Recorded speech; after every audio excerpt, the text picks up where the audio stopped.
muri ama ekipe yombi ari mu mutaka wa RDF imwe ikabarizwa mu gisirikare kirwanira mu mazi bakinaga rero ku munsi w'ejo ni imikino idakunze kuba ikomeye ku mpande zombi ariko Antonio Marine ngirashaka gukuraho ikintu cyo kumva ko yatsindwa na APR ariko buri gihe kubigerageje biranga yafunguye amaza ku 45 igitego cya Mbonyumwami Taiba ariko bita Denis Omedi aza kukishyira hanyuma ikipe iza no kwitsinda ku munota wa nyuma niko byagenze ni Marine mukino twakurikiranye ariko abafana bari bake cyane kuri Kigali Pele Stadium abantu bararakaye nako kimwe cya niba ngo abarenze kimwe cya kabiri cy'abafana mu Rwanda ntabwo bishimye kuko ba Pele nabo barababaye bone harimo ibyo bibazo nk'ibyare bigenda bigakubita no mu miyoborere ariko mu kibuga nabo ntabwo bishimye bababaye ku rwego rwo hejuru ku rwego rwo hejuru ariko udashobora kumva nka match wajyana mu mahoro izi kipe zimeze gutya noneho nta nimwe na bamwe ba Pele ntibawureba none nta nimwe rwose so ubwo rero ni match yatangiye ku isaha y'isa 12 n'ubundi nkuko byari biteganyijwe sifurwa na Moise Murindangabo yatangiye ikipe ya APR ishaka kugaba udutero shuma sora ariko bakaziba cyangwa se bagafunga amazone nyuma yaho ikipe ya Marine yaje gutambaza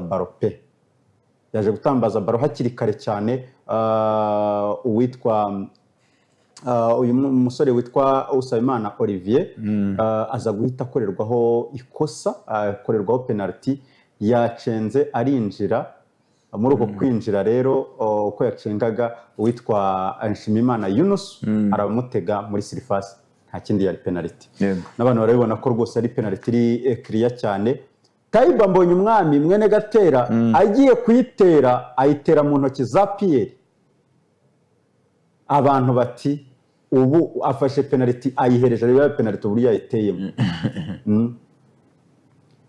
arangije rero ubwo ngubwo ubona ko yabaye nk'uvuye mu mukino ariko umutoza aramubwira ati humura rwose nta kibazo na kimwe ikipe ya Peri irataka ariko bibyo gusa ku minota 30 rero Marine yatangiye gukinisha rumwe Peri ribosope byagezeho n'abafana ba Peri bafana Marine gatambaza bati nundi muraba bagakoma amashyi ati ni mu baducengere ati rwose nimwe bacu rero ngwize kuri nabonye jewe nabikubwiye pe buriya Rayon Sport niho abantu bose babona kirwaye cyane gukubitwa bira bitego na APR niho abantu bose babona kirwaye cyane APR yakinaga twirwaneho ku mugoroba yakinaga yirwanaho idashobora gutanga passe 3 ruboneka akajya kuri baraka yibyinaho akayizengurukaho bayakoreho amakosa menshi ariko Taiba yitonza murasi igitego ni cyo kuri Elmerek yarashakiyo neza aho yashoteye naho niho wa musore wa Elmerek naho yashoteye so Taiba rero abayiyunze n'abakunzi ba Marine Football Club ndetse n'umutoza yamurambuye kabisa uburebure shot rya mukundiri nawe yakoze muvume deplage yavuyemo so birangira rero ubwo igice cya mbere kirangira gutyo Marine iyoboye APR bagahinda ari kenshi APR nta kintu bari gukina haje no kubimpinduka hakiri kare witwa Yunus ahitavunika ikibazo cy'umugongo biba ngombwa ko Goswana ahita yinjira kinana na Alex ko Clement wararwaye Alex rero na Yunus na Aroyo Muswane bahita bajya mu mutima wa defense ubwo habaye n'izindi mpinduka uwitwa Jack Jibril arinjira igice cya kabiri yasimbura William Togwe wabonaga ko byari byanze ubwo uyu musore w'umugande nawe Kiwanuka arasohoka hinjira mwene wabo Denis Omedi ubwo kandi nanone hasohotsemo Sekiganda byari byanze mu gice cya mbere neza kubera Sekiganda babona kina zone bano bana ba Marine rero babanyuranamo bakubita passe z'imirabyo uva hariya bakuzunguza bamuzunguje nka gatatu umutwe itabivamo ahita ava mu mukino Sekiganda ubwo byabaye ngombwa ko Dauda itagaruka kuri gatandatu noneho bahita binjizamo Lamine Ba yigira ku 10 ruboneka akomeza gukina wa munani wiwe ubwo nuko byaje kuba bigenda rero muri APR Football Club ariko yigishijwe umupira Marine yabonye uburyo burenga bune bwose bw'amahirwe y'igitego ariko ntibabashyira mu izamu. So ibi rero byaje gutuma ikipe ya APR mu mpinduka yari ikoze yinjizamo Watara atanga agapase keza cyane ashyira baro hari imbere uwitwa Dennis Omedi nta kindi kwara kudepoza muri file. Igitego cya mbere kiba kiranyoye. Icyo gitego kikimara kunywa bati ikipe ije kubirya rero. Yego. Harakiri kare hakiri iminota yo kwishyura cyane. Marine ubwo nayo Yves Rwasamanzi atangira kugenda akuramo abasore bari bakaniye cyane barimo Usabimana Olivier, barimo abasore nk'abanyarugabo Moise, bagenda basohoka, yinjizamo Bakikamba Ismail, yinjizamo Mubaraka n'abandi basore bagiye batandukanye muri iyi equipe ya Marine. Ubwo rero rwose ku munota wa nyuma ariko turi no minota y'inyongera nibwo bakase centre witwa Iraguha Haji yakase centre, ahubwo uyu nguyu Irunga Ngoyi ahita yitsinda igitego azi ko ari gukiriana baro, ahubwo iranyerera nyine ihita ijya mu izamu. Mu minota y'inyongera APR barahaguruka barabyina bati bigoranye, nabo barabikwemera ati bigoranye ku nshuro ya kabiri bigoranye no kuri no. Harimo n'abafana ba APR batishimye bavuze bati turishima gute Marine ntabwo twayitsinze ahubwo yo yitsinze yadufashije kwitsinda. Byabaye nko kuri match ya Gicumbi igitego era minota cyaziye nicyo n'ikindi cyaziyemo. Iraguha Haji yinjiye nawe asimbuye araza abona ko ari umusore nawe uri kugenda zamura nyine equipe mu kijyanye no kuzamura imipira. So ubwo rero birangira gutyo 2-1 bigoranye rwose. Igitego cya kabiri cya APR cy'insinzi cyagiyemo mu minota y'inyongera. Abafana ba APR bamwe batinye no kubwira ubuyobozi ati reka umutoza nta kirimo biba bindi rero, ariko yari Marine yari determine kare, yari Marine yari determine possession mu gice cya mbere.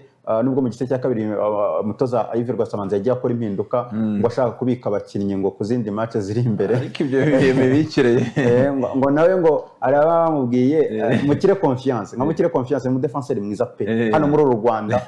Marine igira ikintu cyo kugira abadefenseur bari seri, bibuka bahirwa Jean de Dieu bari bameze, bibuka bana ba Mukengere Christian defenseur bari pose bano barushema Prince barahanyuze bose ba nige na Clement nibo banyuze. Ari umusore ugize gukina muri Rayon Sport mbere n'abanyuze muri Marine baba Fiston yanyuze muri Fiston yarahanyuze n'abasore bigira ba defenseur bari pose. Mukire confiance n'umwe mu ba defenseur b'abagisiare muri iki gihugu uri sans faute kabisa, yafashe attaque ya APR arazunguza yazamukuramo ku munota nka 60. Tuzayirekera Rwasamanzi kabisa ngo mugongo yamubwiye ngo arumva atameze neza. Rwose natiri gufata risk yo gukinisha umukinnyi ngo utameze neza, kandi ndabizi ko ari umukinnyi mwiza. Uraza kumwumva muri interview Rwasamanzi muzamana yari mu biki akabonye karaka video ndaseka rwose. No ubwo rero ubwo Marine amanota 3 iba irayabuze. Abantu bati ibyanditswe nyine biratashye, ryavuzwe riratashye. Yes, ngibyo rero nuko byagenze rero. Antonio yabitunyiriyemo tunabyirebera rwose. Ibitego 2-1 nuko byaje kuba bigenza, ngo abantu barabona igitego umusore wa Marine yitsinze. Ngoyi Irunga Ngoyi nicyo twari dutegereje. Ubundi nizere ko umuhungu wanjye ama interview yamaze kuba ayashyira hafi. Reka twumve ku ruhande imbamutima afana ba APR ko tunumve noneho n'abatoza ibyo batangaje nyuma y'umukino, hanyuma tugaruke noneho tureba umukino uteganyijwe uyu munsi ikipe ya Polisi ndetse na Al Hilal. Abana bacu Marine duhuje akazi ntabwo duhuje umubyeyi, sibyo rero ntabwo duhuje umubyeyi. Barabatema baho twakinye tiyati nabona yesi Kigali bakinye tiyati baratsinzwe ko nabo bakinye tiyati. Ndagira ngo urabure rero iyi Marine urebe genda shaka izatwara n'igikombe, ahubwo izagitware gute se kandi uyitsinze? izatwara shampiyona byari ngo imyaka 25 Marine imyaka 200 idakora ku gikombe cya shampiyona. Marine imaze imyaka 25 muri itaratsinda APR, bamaze kuzwa n'imikino 21. Marine urabesha 25 ni myinshi. Yadutsindiye ku Gisenyi muri 2000 na Kangahera. Byibuka mbwira Nkunda kwibagirwa. Wowe banza wumve imikino 21 APR itsinzemo 16 na 16 banganye 5. Marine itsindamo umwe ubundi ni ibintu mwari mwizeye ko mugomba gutsinda umva nkubwize ukuri mwana wa mama iyo tuza muri iyi match tuzi ko ari match n'izindi nta match y'urutsindi iyi ni shampiyona aya ni amanota turimo gukina ni ukuvuga ngo twebwe kuba dutsinze Marine bigoranye ntabwo ari ibintu bikaze Marine nayo ni ikipe iri muri shampiyona atari ikipe ikomeye yaba yaramanutse yaba yaramanutse arakubeshya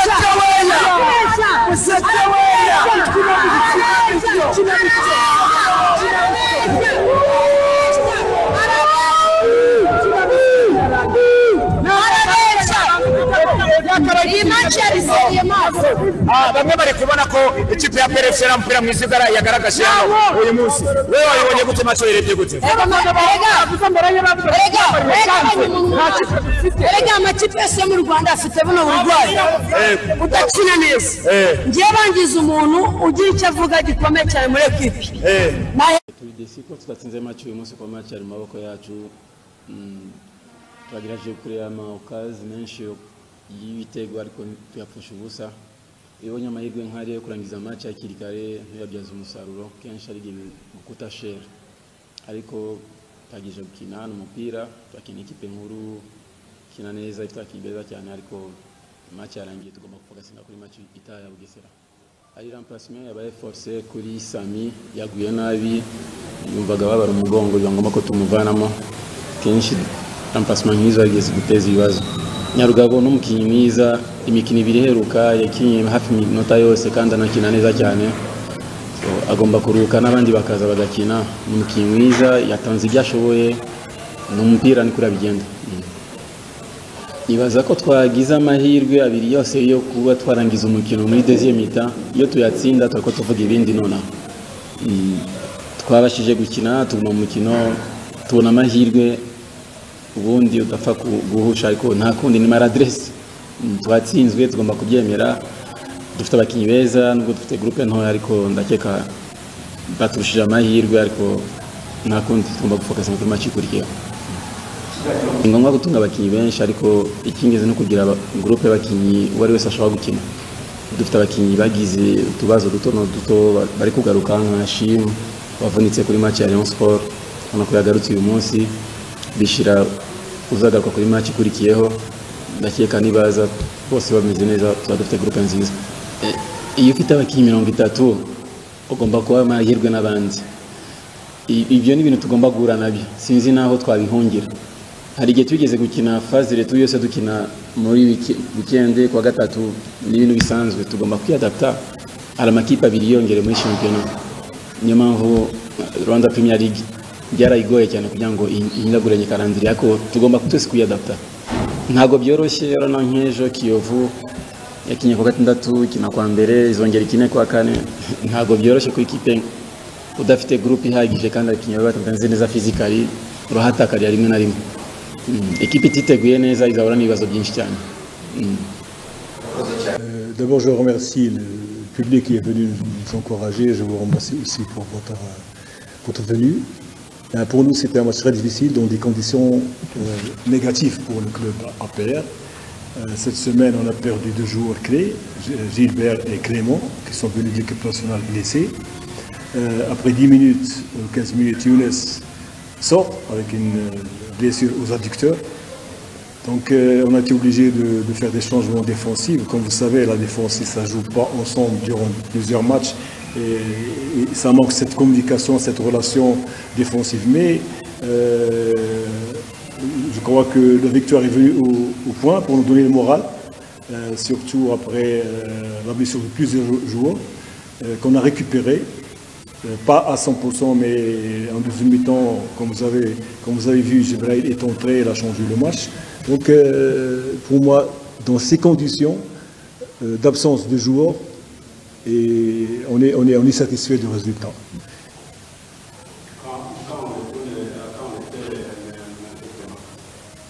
Je ne sais pas encore parce qu'il est venu de l'équipe nationale blessé, là on a tiré au niveau des adducteurs. Gilbert aussi est venu blessé à la cheville. Donc pour nous, c'est 2 éléments clés au défensif. Comme vous avez vu, 3 joueurs nouveaux. Et je félicite le petit Alex, son premier match. Donc j'ai eu confiance en lui et c'est un produit pur, rondé. Ça me fait plaisir que ce jeune joueur a fait son match dans des conditions très difficiles. Je le félicite. Je crois que c'est un futur bon stopper gaucher pour l'équipe nationale rwandaise. Donc pour nous, on a entamé le match au départ avec la blessure d'Younes qui nous a un peu déstabilisés. Et puis c'est Roland qui est blessé à la cheville en première mi-temps. Donc on a été obligé de faire changer à la mi-temps. Donc c'est deux blessés que nous on ne s'attendait pas. Et après, comme j'ai vu que cette équipe est une très bonne équipe et qui ont ouvert le jeu et qui ça joue. Donc on a pensé, et ça a marché, de changer les 3 attaquants en même temps. Parce que eux, l'équipe adverse, quand elle mène au score, il a essayé de nous surprendre encore. Donc comme j'ai vu que cette équipe qui a beaucoup de techniciens, donc j'ai fait 3 changements et ça a donné ses fruits. On aurait pu marquer plus que 2 buts. Et je suis content pour Djibril.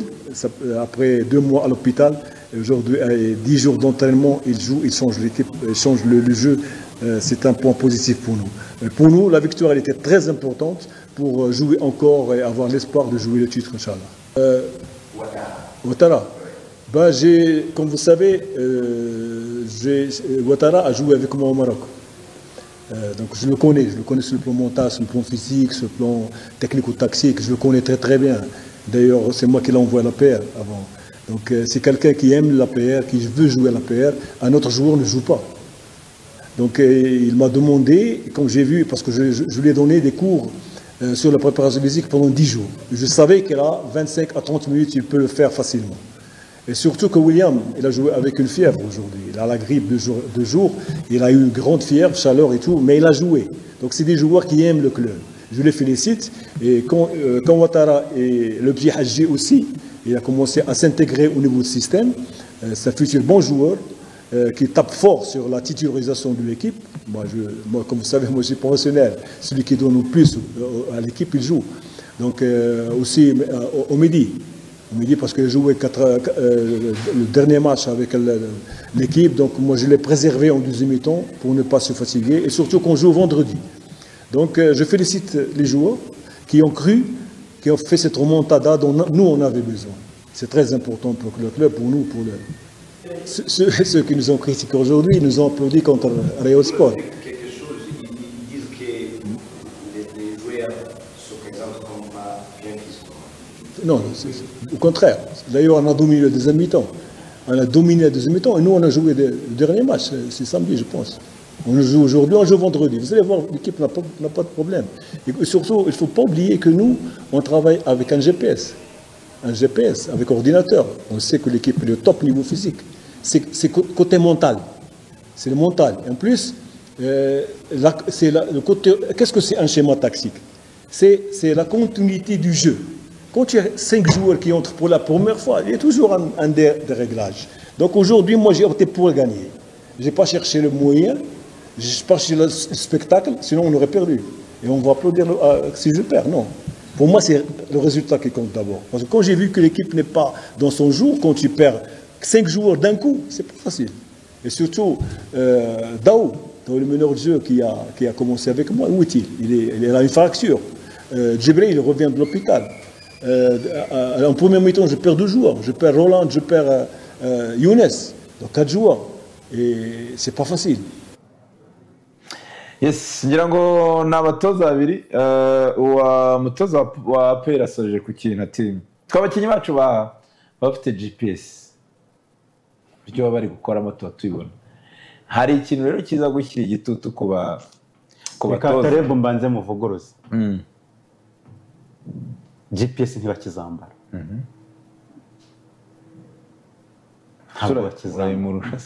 Ntabwo bakizambara. Ni n'amakuru n'abakinnyi ubwabo bananyihereye. Nanjye ngishorongi nagiye ndabyirebera. Ubwo nirenge se. So icyo nari ngiye ya group afite nta muntu uzi gukoresha GPS. Icyo nari ngiye kuvuga y'abatoza. Icyo nari ngiye kuvuga ni ikintu kigira kiti. Hari igitutu abatoza baza kugira si sabapere gusa n'abandi ma equipe abantu bagomba kwibaza. hari abatoza baza bashaka amanota 3 yego sibyo hakaba abatoza baza bashaka amanota 3 mu buryo yabonekamo bwose muri abo batoza barimo babona bati mpfa kuba nayabonye njya mpfa kuba ari 3 ntimumbaze nyine uburyo nayabonyemo so hakaba n'abandi rero bumva ko amanota atagomba kuboneka wakinnye neza avec manière so ibyo rero avec manière tubizi mu bafana ba PL nibo basaba icyo kintu dutsinde dukomve ikipe tuyirusha bigaragara ko igitego kimwe kuko batsinze rero iby'igitego kimwe ntibashaka kubyumva ibyo rero bigiye kumara imyaka 3 bishyira igitutu ku batoza biraza kugenda gute Antoni APR iraza guhitamo iki iraza guhitamo iki ubuyobozi bwa APR iraza guhitamo iki APR urebye n'abari hafi y'ubuyobozi bakubwira ko nyine identite ya APR ntayo bari kubona muri Taleb uburyo bw'imikinire ye uburyo none se reka turebe identite ya APR imaze igihe kingana gute yarananiranye cyangwa yaratakaye yarananiranye identite ya APR yarananiranye kuva ku bwatsi yari Froje ukaza ukagera kuri Darkonovic ukaza ukaba ugeze kuri Taleb ukagerageza no kuri Ben Musa bikanga wasigaranye equipe ubwo Adiri mwari maze gutandukana kuri APR Football Club sinzi ikintu kiza kuza kubaho kugira ngo abakinnyi bumve ko filozofi z'umutoza bagomba kuzumva kuko amakuru ahari abakinnyi bakubwira ko bumva ibyo babwira bo bidafite bitari muri mu mboni zabo bitarimo sinzi buri kubyumva neza nyine abakinnyi tactique z'umutoza ntabwo bashaka kuzumva nge ntabwo ndi burebe uyu mutoza gusa n'abafatira imyaka ishize kugira ngo iki kibazo n'ubundi narabikubwiye ati ni imyaka 2 ishobora kongerwa ariko ishobora no kutagerana no icyo cyo narakemeye icyo rwose namaze kugikonfirma ubwo rero bizagenda gute hazahoramo iki kintu amanota 3 tuvuge yabonetse iyi match turi Nyamirambo twayivugagaho ibintu byinshi tukavuga ati se Rwasamanzi yaba ari ugiye kubikiraro cyo kuba mu gitondo twabona ibaruwa yanditse ivuye Kimihurura ihagarika umutoza by'agateganyo cyangwa ni bya bindi n'ubundi kumwe abantu basanzwe bavuga Marine na APR Marine ntizi gutsinda APR mu myaka yose bayeho bit kuko yagirushaga totally turavuga ati Rwasamanzi yahawe briefing yo ku expose uwitwa Taleb icyo ngicyo finally byaje kwanga ariko ikintu kiriho APR uburyo bw'imikinire bwayo buri hasi nubwo ari kuvuga ngo harere mabura ntafite Clement ntafite Memeri Dao Raouf ntafite Mamadusi ntafite Gilbert Kagege aburi izo erema zishobora kuba nyine zamubera nk'urwitwazo ariko none se umwaka ushize uwo bita Darkonovic amaze guhagarikwa APR imikino yakinnye yego igera kuri 3 cyangwa 4 yego ariko uburyo yitsinzemo cyangwa se vuga amakipe bakinaga ntabwo twarabonye none se ari ibyahindutse ku buryo bavuga ngo abakinnyi nibo banga gukina ibyo ngibyo ese gukina ibyo ngibyo ntubone igitego byo bimaze iki gukina izo passe nk'uko bati ikipe yawe ubuze ariko igitego cyo ntikiboneka ubwo nge ndi kwensisa ku kintu asorejeho Taleb yavuze ati nge icyo ndeba ni resultat nyine urumva rezilita ni amanota 3 nizo rezilita ibyo kumbwira ngo ndakina ngo nkomveka ngo ngomba kwima ikipe ibyo abafana bashaka ikipe igahiga umupira ikawubura ibyo ni ibyo abafana bashaka ariko ibyo nkubwire ko ibyo abafana bashaka iyo urebye usanga ari nabyo n'ubuyobozi bushaka nyine n'ubundi niko bimeze niyo realite kuko ntabwo afande CDS Mubaraka Muganga azaza kwicara muri stade ngabone APR imira ushaka ntashaka igitego cyo korota nyuma ujya mutuma bari abantu abafana batangiye gufana adversaire biragoye so ngibyo rero biragoye rwose ubwo na APR izagaruka ku munsi wo kuwa 5 ikina na AS Kigali saa 12 kuri Kigali Pele Stadium ni AS Kigali zakira APR bafana ba APR mugaruke ku kibuga ikipe ni yanyu muri inyuma aho kwita mukigenda ntimuze kuyireba byo ni ikindi ikibazo reka tugaruke mu kanya mu isaha ya kabiri twinjira noneho muri shampiyona cyangwa se mu kintu uteganijwe uyu munsi hagati ya Polisi ndetse na Al Hilal ariko tuninjira mu mabaruwa y'urudaca